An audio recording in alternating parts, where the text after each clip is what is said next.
Then next topic है, start करेंगे हम mechanism of establishment of menopause.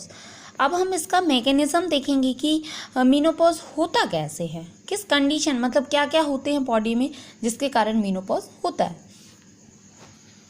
तो mechanism of establishment of menopause देखेंगे। Firstly, decrease number of follicles. जो follicles होते हैं वो उसके नंबर, मतलब उसकी जो संख्या होती है वो कम हो जाती है। कितनी? Less than 10,000।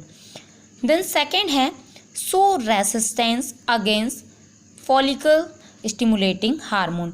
जो फॉलिकल स्टिमुलेटिंग हार्मोन होता है वो क्या करता है, ये रप्चर करने लगेगा, जो फॉलिकल्स हैं उनको रप्चर करने लगेगा। और नॉर्मल कंडीशन में, नॉर्मल अगर हम देखें तो जो फॉलिकल स्टिमुलेटिंग हार्मोन होता है उसका काम होता है फॉलिकल्स को मैच्योर करना। तो इस कंडीशन में क्या होगा, जब मीनोपॉज होने लगे तो उस कंडीशन में फॉलिकल स्टिमुलेटिंग हार्मोन जो है वो अगेंस्ट होगा, मतलब मैच्योर नहीं करेगा। जो फॉलिकल्स हैं उनको मैच्योर नहीं होने देगा, फॉलिकल्स को मैच्योर नहीं करता है। देन अब फॉलिकल्स को मैच्योर नहीं करेगा तो उस कंडीशन में क्या होगा, इम्पेयर्ड फॉलिक्लोजेनेसिस। जो फॉलिक्लोजेनेसिस होता है इसका मीनिंग है फॉलिकल्स की ग्रोथ रुक जाती है। इम्पेयर्ड मीन्स क्या होता है, विरोध। विरोध मीन्स होता है क्या, रुकना। तो जो फॉलिकल्स हैं अगर प्रॉपर मैच्योर नहीं होंगे तो उनकी जो ग्रोथ है वो क्या हो जाएगी, रुक जाएगी, जिसे हम क्या बोलते हैं, इम्पेयर्ड फॉलिक्लोजेनेसिस। ठीक है। देन अब इस कंडीशन में क्या होगा कि no Graafian follicles formation. No Graafian follicles formation means, जैसे कि सपोज नॉर्मल कंडीशन में क्या होता है, पहले मैं नॉर्मल की बात करूँगी कि जो नॉर्मल पर्सन है जिसका जैसे कि जो एज ऑफ हम 15 to 45 ईयर्स एज वुमेन की बात करेंगे तो उसमें नॉर्मल क्या होता है कि जो फॉलिकल स्टिमुलेटिंग हार्मोन होता है वो क्या करता है, फॉलिकल्स को मैच्योर करता है। और जो ल्यूटिनाइजिंग हार्मोन होता है इनको रप्चर करने का काम करता है। फिर जब रप्चर करता है तो जैसे ही पहले क्या होते हैं, फॉलिकल्स मैच्योर होते हैं और जो ल्यूटिनाइजिंग हार्मोन होता है, LH हार्मोन होता है, उनको रप्चर करता है। जब ये रप्चर होते हैं तो ओवुलेशन होता है और ओवुलेशन क्या करता है, कॉर्पस ल्यूटियम बनाता है। ठीक है। तो फिर ये कॉर्पस ल्यूटियम हार्मोन का सिक्रीशन करते हैं ये।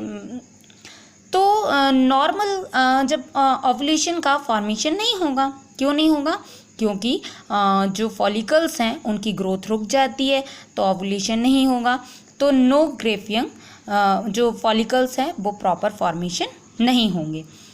अब फॉलिकल्स का फॉर्मेशन प्रॉपर नहीं हो रहा है तो ये दो कंडीशन होंगी इसकी। फर्स्टली एक कंडीशन है नो ओवुलेशन, क्योंकि फॉलिकल्स क्या हुए, फॉर्मेशन नहीं हुआ तो ओवुलेशन भी नहीं होगा। और नो कार्पस ल्यूटियम, क्योंकि अगर ओवुलेशन नहीं होगा तो कार्पस ल्यूटियम भी नहीं बनेगी। और जो कार्पस ल्यूटियम है वो इसका क्या काम है, secretion of oestrogen and progesterone hormone. इसका काम क्या है, सिक्रीशन करना एस्ट्रोजन और प्रोजेस्टेरॉन हार्मोन का। देन नो ओवुलेशन, अगर ओव्यूलेशन नहीं होगा तो फर्टिलाइजेशन, एग का जो फर्टिलाइजेशन होता है वो भी नहीं होगा और प्रेगनेंसी भी नहीं होगी। देन नो कार्पस ल्यूटियम, अगर कार्पस ल्यूटियम नहीं होगा तो इसका जो सिक्रेशन है एस्ट्रोजन और प्रोजेस्टेरॉन हार्मोन का सिक्रेशन नहीं होगा, जिसके कारण क्या होगा, डेफिशिएंसी हो जाएगी। डेफिशिएंसी मीन्स कमी हो जाएगी। क्यों कमी होगी, क्योंकि कार्पस ल्यूटियम एस्ट्रोजन और प्रोजेस्टेरॉन हार्मोन का सिक्रेशन कर नहीं रही हैं, तो उसके कारण नो एंडोमेट्रियम, क्योंकि जो इनका एस्ट्रोजन और प्रोजेस्टेरॉन हार्मोन का क्या काम है कि एंडोमेट्रियम की ग्रोथ को करना, तो एंडोमेट्रियम की ग्रोथ भी नहीं होगी, जिसके कारण एब्सेंट मेंस्ट्रुअल साइकिल, जो मेंस्ट्रुअल साइकिल क्या हो जाएगी, एब्सेंट हो जाएगी। तो जो मीनोपॉज है वो ऐसे बंद होता है। क्यों, क्योंकि ये कंडीशन, अगर ओवुलेशन नहीं होता है, फर्टिलाइजेशन नहीं होगा तो प्रेगनेंसी भी नहीं रुकती है। देन अगर कार्पस ल्यूटियम है वो सिक्रेशन किसका नहीं करेंगे, एस्ट्रोजन और प्रोजेस्टेरॉन हार्मोन का सिक्रेशन ही नहीं होगा, तो क्या होगा, उनकी डेफिशिएंसी हो जाएगी, मीन्स कमी हो जाएगी। और अगर कमी होगी तो क्या करेंगे, ये एंडोमेट्रियम ग्रोथ को करेंगे ही नहीं, और जब नहीं करेंगे तो मेंस्ट्रुअल साइकिल क्या होगी, एब्सेंट हो जाएगी, मेंस्ट्रुअल साइकिल नहीं होगी, जिसे हम मीनोपॉज कहते हैं। तो ये पूरा मैकेनिज्म है कि मीनोपॉज कैसे होता है।